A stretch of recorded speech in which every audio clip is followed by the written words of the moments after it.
everyone, welcome back to Rated MA. I'm Meg, this is Allie, and today we'll be watching... Wait, why am I doing the full-on intro, Allie? Yeah, I was gonna say we're supposed to roll for it, Meg. Yeah, how rude of me. I mean, you're more than welcome to do the intro if you want to do it. No, I want to play rollies. Okay. Well, show off your dice. Who are you using today? I'm using Vax. I am using Pike Trickfoot today. All right, come on, Vax. Also, guys, look at this cool dice tray I have. Isn't this gorgeous? Anyway. It's really sick. I love it. Ready? Okay. Yep. 3, 2, 1, rollies. What'd you roll, Megan? I at least rolled above a 10. I got an 11. Natural 20. I'm not I don't even know how I could. I'll take a picture of it for posterity. There we go, gang. Natural 20. My Pike dice never failed me. Fun fact about our Pike dice, Meg and I are in a D&D campaign. I am the DM. They had a combat months and months and months ago, and I rolled a natural 20, and one of our players used Silvery Barbs, which forces a reroll. I rolled again, rolled another natural 20 on the Pike dice. She never fails me. Megan, why don't you tell everyone what we're watching today? 1, that was rude, and 2, okay. Hi, everyone. Welcome back, and today we'll be continuing our watch of The Legend of Vox Machina, Season 1, Episode 5, Fate's Journey. Now, if you haven't seen our other episodes or videos or anything, this is not Allie's and my first watch of The Legend of Vox Machina. We have both seen this show many a times. It is actually one of my favorite shows, but we wanted to watch it again because it's fun, and we just really like it and want to share it with you guys. And we're big Critical Role fans, and Season 4 is going to come out next year, and the Mighty Nein is going to come out, and we needed to be prepared. Yes, that as well. So if you see Allie and I looking down at any point throughout this video, it is because we are taking notes. We take notes, and then we have a discussion after the episode. So if you'd like to stick around for that, we'd love to have you there. Allie, do you have anything you would like to say? Nope, I think I'm good. Get back here!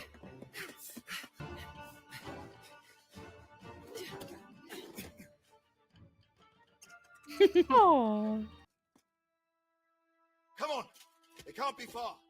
Being bad is so exciting.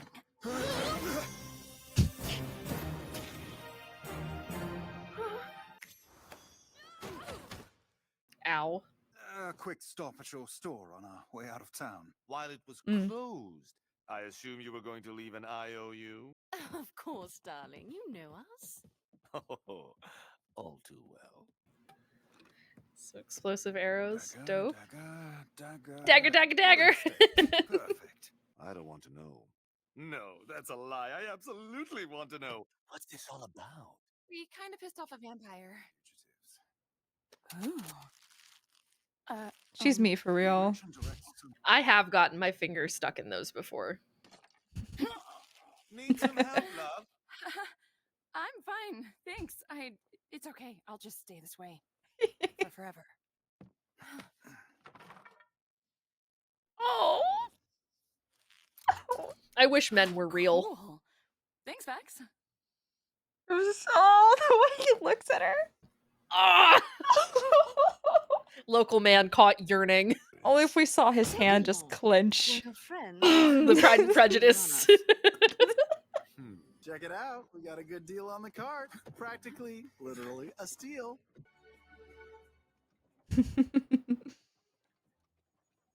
That's how I look at you from the passenger seat of your car, because I'm the passenger princess. You are a passenger princess. Yeah, I don't drive. I have PTSD. Please stop that. I'm trying to concentrate.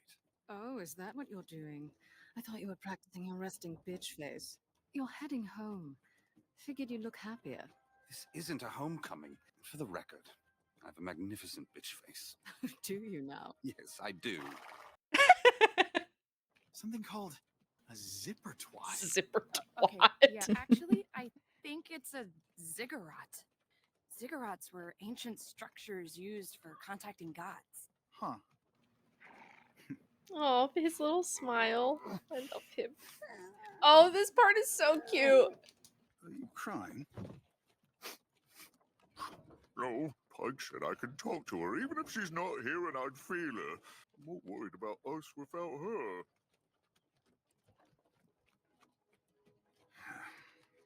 Me too, Grog. Whispered one? This reminds me of like a Scooby-Doo background or something. Yeah. Like Zombie Island or something. Percy, stop. I'm not that tired. No, I mean stop the damn cart. I'm Keyleth. I'm keeping my ass in the damn caravan. I think I'm gonna step out. No. Hmm.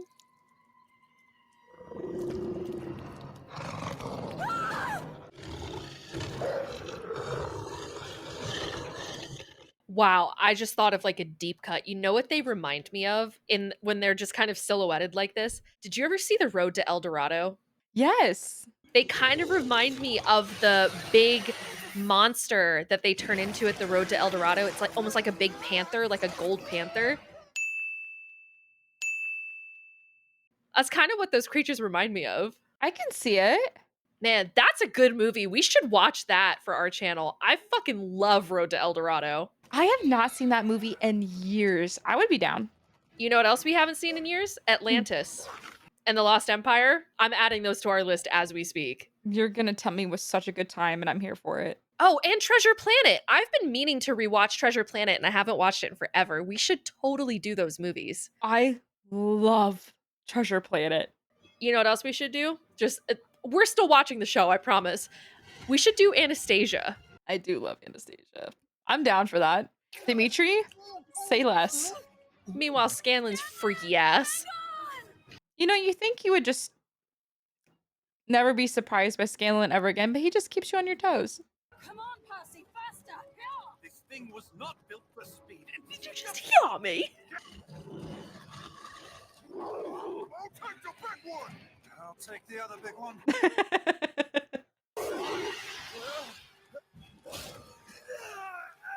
Ow.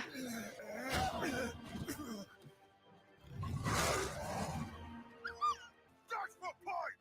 And me! And maybe Stanley, because he probably won't survive! I love Grog.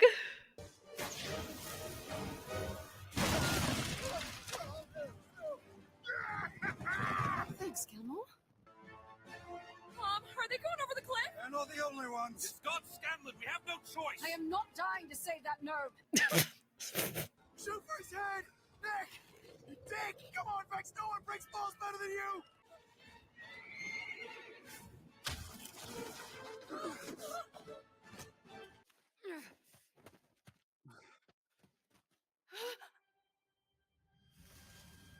That's not good. Rise!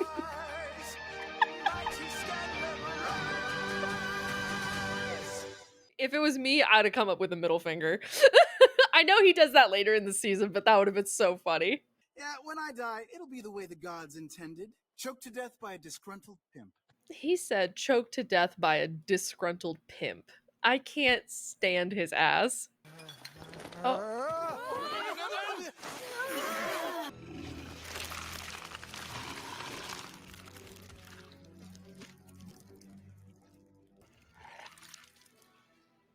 Just the noise.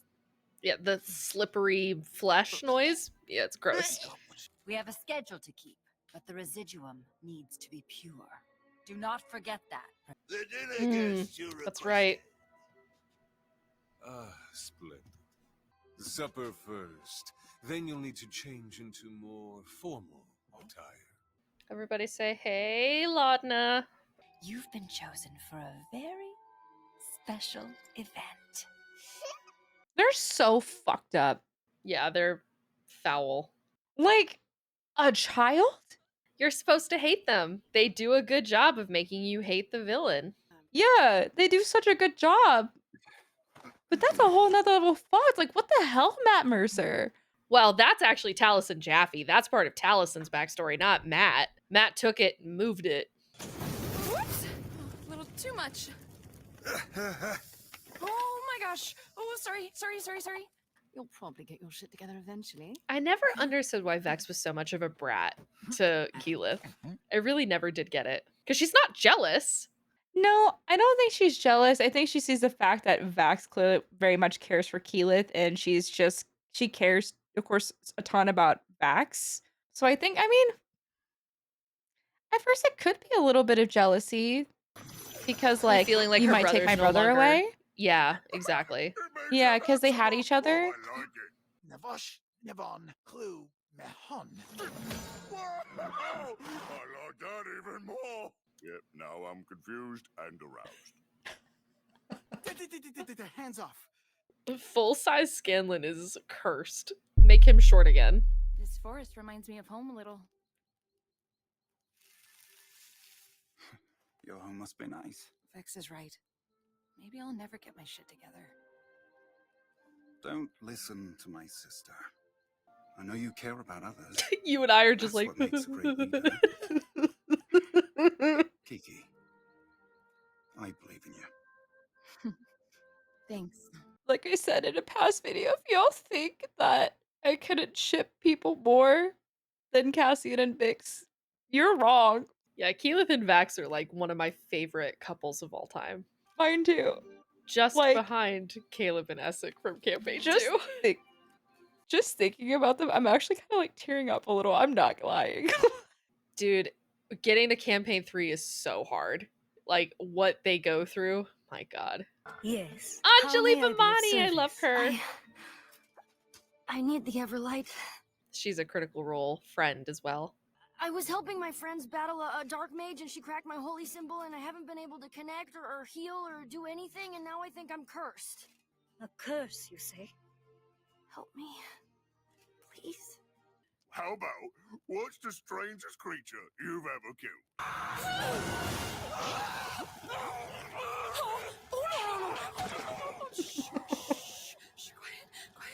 Apparently that happened in their home game. That's like a real thing that Keyleth did.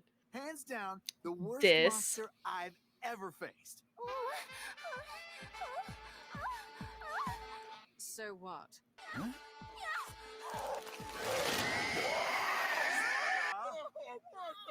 What? I still finished. I hate him. He's a freak. How about you, Percy? What's the worst monster you've ever faced? They're in Whitestone, and we'll all be facing them soon. I mean, he's right, but leave it to Percy to kill a fucking mood. And Buzzkill. Buzzkill. Yeah, exactly. Thanks, Greg. I keep thinking about when we left Singorn. Screw that place. And father. We didn't let ourselves get distracted by pretty things. Yep. Careful, brother. Those vines have thorns. Her ass is one to talk. Yeah, seriously. You know, sometimes courage is knowing there could be trouble and taking the chance anyway. So is stupidity.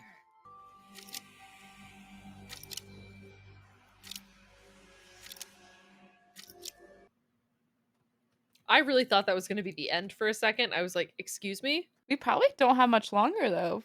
No, I think I remember how this episode ends. What's Whitestone like, Percy? Lush. Orchards always in bloom. Thanks to the sun tree. We're going to help you get it back. I love Always. Percy's backstory. It's so good. It's a very good backstory for a character. I mean, it's Yeah. very D&D, it's very macabre, it's very dark, but it lends itself well to a campaign, you know? It gives you a villain to fight, it gives you a city to save, people to save. You know, it's great for a story like this. You can imagine how heartbreaking that it is for Percy to like see Whitestone like Where this. is everyone? No offense, Percy, but your town's kind of creepy as shit. I need to find Keeper Yenin. I forgot about that. The big thing. Their big thing. We're not safe here.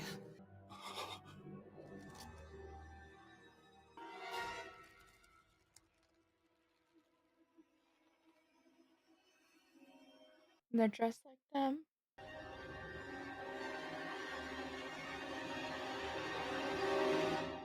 It's us. That is so fucked. Yeah, you can hear the ropes creaking in the background. God. Yeah, it's a lot. What the fuck? But they were just like, you know what would be really fucked up? Keep the rope swinging. Yeah, that was when I watched that for the first time, I was like, you know. So, Allie, that was The Legend of Vox Machina, Season 1, Episode 5, Fate's Journey. What did you think? I like this episode a lot. I don't think it's the best episode in the entire season. I don't think it's my favorite episode in the entire season, but I do like this episode. There's a lot of elements in it that I like, certain scenes that we'll go over later as we get further into the notes portion, but I think this episode does the important thing, which like really sets the stakes for the rest of this season, which is dealing with the Briarwoods and dealing with Whitestone. And you get most of that here in the last 2 to 3 minutes of the show. But yeah, this one's a little grim dark. It's a little bit darker than the other episodes before it. So it's fun. It's different. A lot of things are also revealed in this episode, like the names on Percy's pistol. That's a big thing that plays into his backstory. Yep. And we'll find out a little bit more about that probably in the next episode, I think. It's soon. Yeah, very soon. We found out that Vex definitely can read her brother, of course, because they're twins, and told him to not get distracted by pretty things, referring to Keyleth. And then we found out Vex and Bax are from Singorn, Yep. Elven City. Yep. And Grog Mrs. Pike. And we find out about a ziggurat, which is a temple to reach the gods. Yes. Are those your notes? Maybe. Maybe. Yes. I was like, you kind of just went into it. I was like, oh, she's just going for it. Cool. Great. Yeah. We found out a lot of things. We did. Yeah. And the end was very messed up. Very, very messed up. There's 2 real fucked up endings that I can think of in this show. That's probably the first one. The second one is the end of season 3 when you see... Never mind. I'm not going to say it. We'll get there in a couple months, guys. Give us a break. Let me ask you this then. If you have not seen Andor season 2, skip ahead 20 seconds. We'll leave something down below, maybe, or hopefully it's not that long. Plug your ears. Skip through a few seconds. Finding out that Bix was pregnant and Cassian died, or this ending.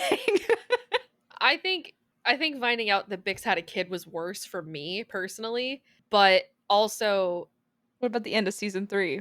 Man, the end of season 3 is hard because of how much I care about Vax. It's like, I don't know. I think Bix having the baby was...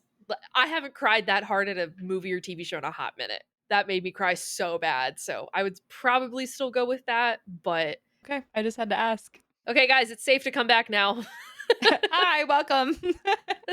So, what are some of your notes? Let's discuss. I mentioned that we got a foray back into Gilmore's Glorious Goods. We saw Sprinkle. Again, Sprinkle is a kind of little clue about campaign 2, which will be the Mighty Nein, which will come out eventually. Sprinkle is a red, maroon, pinkish ferret weasel. It's a weasel, technically, that has a very important role in campaign 2 and is connected with one of the main characters, Laura's character, Jester. And she's got this poor, fucked up little red weasel that Gilmore has on his shelf, which is great. In the actual campaign for the Mighty Nein, Jester, I think, if I'm remembering correctly, gets Sprinkle, her weasel, from a merchant. So I'm wondering if they're setting it up that when the Mighty Nein are traveling together, Jester happens to dip into Gilmore's Glorious Goods and finds that. And that'll be a way to bring Gilmore into campaign 2. They do meet Gilmore in campaign 3, but I don't remember if they meet him in campaign 2 or not. I don't think they do, but they definitely meet Gilmore in campaign 3. I don't know why they would be in Amman though, because they never come to this continent, or they do at one point, but it's a whole thing. It's hard to explain. Basically, the Critical Role campaigns take place on different continents usually. So the first one takes place on, I think it's Taldore is the continent. I might be mistaken. Yes, Taldore. I think Taldore is the continent. And then in the second campaign, it takes place in Wildmount, and it takes place over 2 countries, which is the Empire and the Dynasty.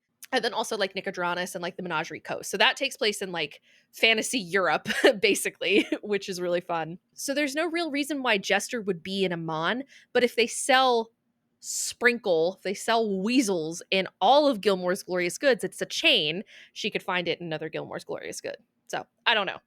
We'll find out what's happening there. But that was We'll just my thought. see once it comes out, which we're really hoping for. It's supposed to be later this year, isn't it? So here's the tea on that.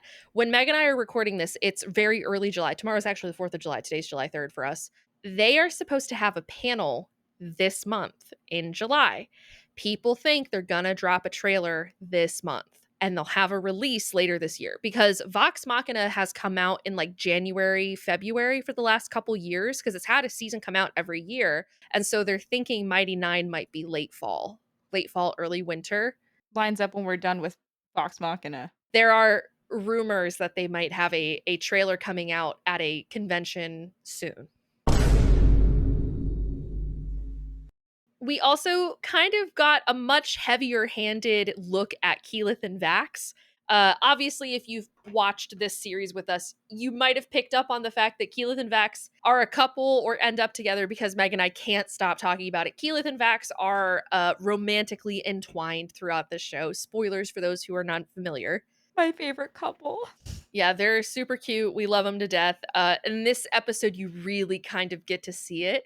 It is a little bit of like an unrequited crush, though, in the beginning. It's very apparent that Vax is very affectionate towards her, and Keyleth does not seem to pick up on it. She's oblivious. She's very oblivious. We also had Grog missing Pike, the best buddies. Buddies. We learn more about them later. I still don't think we know too much at this point in the show anyway about their dynamic, just that they are seeming best friends and it is very hard for them to be separated. We saw a little bit of Pike going to a Temple of the Everlight to meet with a priestess or meet with another cleric or something to see if she can help her reconnect to the Everlight, which is really cool. We learned that Delilah has a ritual scheduled, that she's on a very strict schedule, very strict deadline. She's planning a ritual, and she needs something called residuum. I don't know if they've mentioned residuum before in the show. I don't think so. I don't think they have. Residuum is very important. We'll talk about it some more later throughout the show, so I won't mention it too much, but we got our first, as far as I'm aware, our first drop of the name Residuum, so we'll come back to that later. We had the supper attendings where Delilah and Silas seemingly reached out to the denizens of Whitestone and had them come in for supper.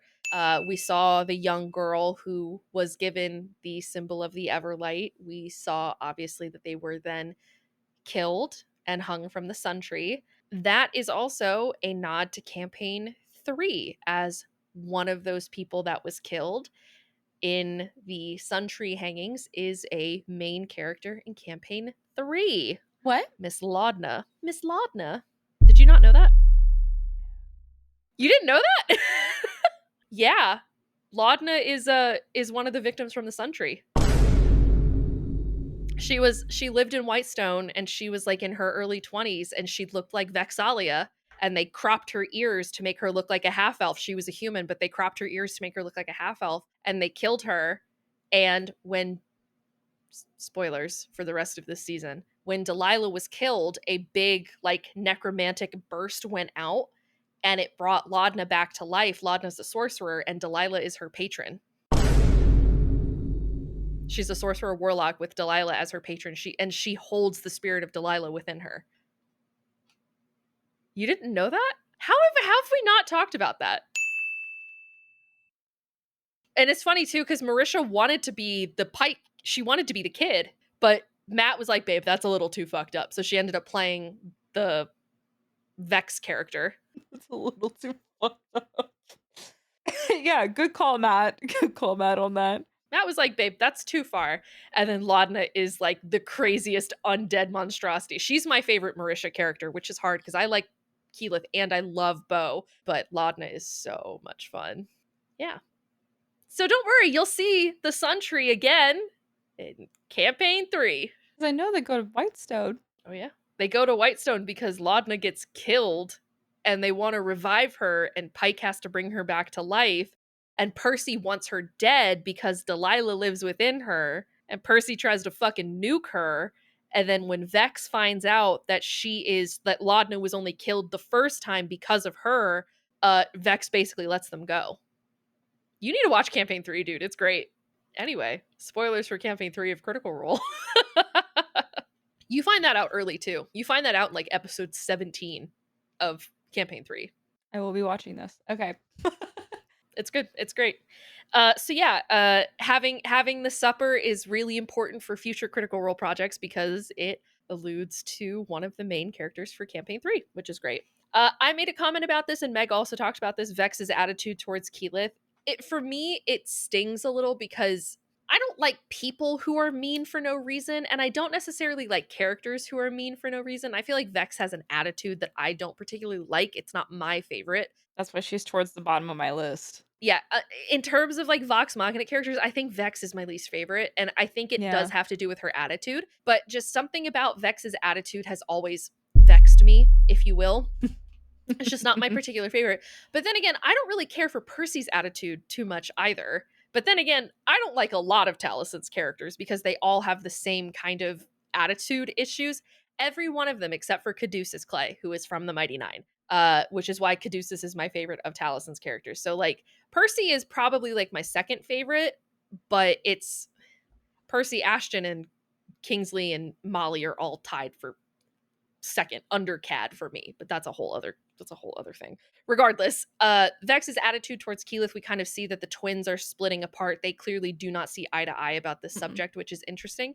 Adds just like a little bit of drama to their character dynamic. A little sprinkle, if you will, a little sprinkle.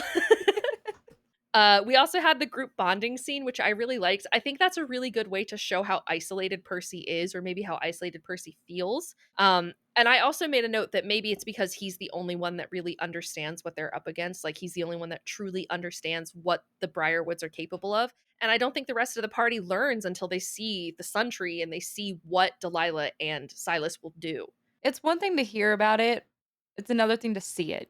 And to be like directly involved in it. And I think there has to be at some point a little bit of remorse that they feel, a little bit of survivor's guilt of like, oh my God, like Pike wasn't there, but you know, Keyleth seeing a woman who looks like her hanging from the tree dressed like her is like, oh my God, this person's only dead because of me. Yeah. Like, you know, I think they finally get the gravity of the situation, and Percy being like separate from the group, sitting by himself, like in a very dour mood where they're laughing and having fun. He's the only one that really knows what's coming, and he's the only one that's like even the tiniest bit prepared for what they're going into. And I think that's a really good visual way to show the divide between Percy and the others. I think so too. And he was also sitting in like a little shadowed corner by himself anyway. Just, it was perfect. Perfect visually, perfect script wise. It was great. I made a note. This is just like a fun thing that I like to point out. Vax has little nicknames for all of the characters. So there's Stubby, which is his nickname for Vex because her ears are shorter than his. So he always said she had stubby ears. So he calls her Stubby. He calls Pike Pickle, which I adore. That's probably my favorite of the nicknames. Keyleth is Kiki. He calls Percy Freddy, which I love. That's from the main campaign, though. I don't know that he does that in the show, but he calls Percy Freddy because his middle name is Frederick Stein. He calls Scanlan Scanman, which he does use in this season, and he calls Grog Big Guy. And I just love, because I'm someone who gives nicknames to my friends, like people that I love and people that I talk to all the time. All of my friends have nicknames that I give them. And so Vax, that's his way of showing affection. I like that. I almost made a note about something and I didn't, but I think that Vax and Keyleth are kind of like the hearts of this group. And I love it because I love both of those characters, but like, man, they really drive home the emotions of this party. They do, for sure. Also, fun fact about Allie and I. Allie is the first person outside of my family to actually call me Meg. She was the first one. I find that very hard to believe. Her name is Megan. My name is Megan, but everyone just always called me Megan. And so it was just, when she first called me that, we worked at Disney, and I was like, the fuck? Like, my bad. It's fine. It really took me off guard. So that is a little fun fact. Literally the most basic nickname for my name, but no one ever called me Meg. No one. I have people who don't know what my real name actually is because I've gone by Allie for so long. That is so funny to me. I had someone one time that was like, what is your name short for? Alexandra? I was like, no. I've never heard Allie short for Alexandra. I knew a bunch of Alexandras that were Allie. at my school. I knew like 5 or 6 of them. I only knew Alex's. Yeah, we had a ton of Allies at my school, but they were all Alexandras or Alicias. Damn, I would have gone by Xandria. That's pretty fucking cool. I would have gone by Xandria or Alex. Yeah, Xandria or Alex. Yeah, but they all were like ALY or ALLY, but I'm the only one that's IE. I was the only IE. Huh. And I was also one of the only double L's too. I like the IE more than the Y. I do too. I think it looks better. And you can fight me on that because I am an ally, but that's fine. Anyway, I only have one note left, which was just about Whitestone, and it was about the hangings in the Sundry. We've talked a little bit about this already. I remember a quote from, I think it was maybe Marisha, who plays Keyleth. She said that for them as a group, when they were playing, that was the moment where this campaign was like, oh, this isn't fun. Like, this is serious. Like, we're actually telling a serious story here. Like, that was the moment where they were like, oh, like, this isn't just a game. Like, we're telling a narrative, which I think is really interesting because I think a lot of people go back and forth. I think Critical Role can be very polarizing, and it shouldn't be, but I think it can be because there are people who feel like D&D is supposed to be escapism and it has to be one way or the other. Like, it has to be fun, has to be lighthearted. And then there are people who feel like D&D is narrative driven and has to be full story all the time and has to be dramatic, and they have to, you know, have these big hard battles, and it can be whatever you want it to be. That's the beauty of a TTRPG, is that you can play it however you want to play it. Me personally, I like story-driven games, and I like games that have lots of drama. I like games that have lots of intrigue, and I want to play games where people feel like they're being challenged, where they're learning things constantly, and that's how the campaign that I run for Meg, that's how our campaign is. However, light elements of fun and whimsy are super important because they help brighten a story, and they help keep morale up for players. They help keep morale up for characters. It's necessary to have both. You cannot have drama without comedy. That's the rule. That's the screenwriting rule. It brings the characters together more. It helps them bond and helps strengthen that because, yeah, trauma can bond you. Of course it can. But also those moments and getting to know each other and those lighthearted things, the jokes. In storytelling, in screenwriting especially, and just in any narrative or creative storytelling, the first thing that you learn about writing drama is that comedy has to follow. I want to say there is a story circle element. I heard this first from Brendan Lee Mulligan. I want to say it was like comedy finishes the story that drama starts, or something similar to that. He got that quote from someone else. I heard it from him. Do you know what I'm saying? This is like a Campbell quote, but he literally says something about comedy. Campbell says something about comedy where he says, comedy completes the realization that drama begins, right? And it's very true. Like, you can't have a story that's all like shadows and darkness and grim because there's no incentive to finish it. There's no levity, there's no heart in it. It's hard to sit through something that is just punch after punch after punch. But having moments of comedy like lighten the mood, it can make it so much easier to get through something that's a bit thicker, like full drama. And I think that a story like this is very interesting in that, I mean, these are silly characters. Like, this is the same episode where Scanlan was making like pornographic jokes because a tentacle went in his mouth. This is the same episode that had children hanging from a tree. Like, this is how you balance levity and drama, right? And I think it's done very, very well in this show, but it can be very off-putting. And like I said, some people are going to like it and some people aren't. And I think it's just the nature of telling a story. Yeah. But that was the end of my notes. That was the end of mine. So I think we should maybe wrap up this episode and hop into the next. Well, we will go ahead and end our reaction here. You guys can join us for the next episode of The Legend of Vox Machina and for Arcane, which we are uploading on Fridays as well. We're currently working on both of those shows. So we're going to hop off here, go watch the next episode, see how we like it. We will like it. We'll probably like it. Spoiler alert. Bye! Bye! Bye!